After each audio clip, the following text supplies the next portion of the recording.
మన ప్రభు అయిన యేసుక్రీస్తు నామములో మీకందరికీ వందనములు.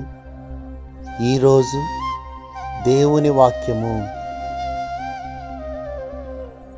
ఈయన తన ద్వారా దేవుని యొద్దకు వచ్చువారి పక్షమున విజ్ఞాపనము చేయుటకు నిరంతరము జీవించుచున్నాడు గనుక వారిని సంపూర్ణముగా రక్షించుటకు శక్తిమంతుడై ఉన్నాడు.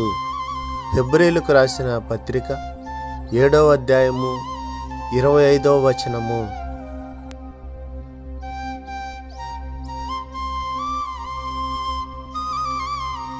ఈ దినము దేవుని కృప మనకందరికీ తోడై ఉండును గాక. ఆమేన్.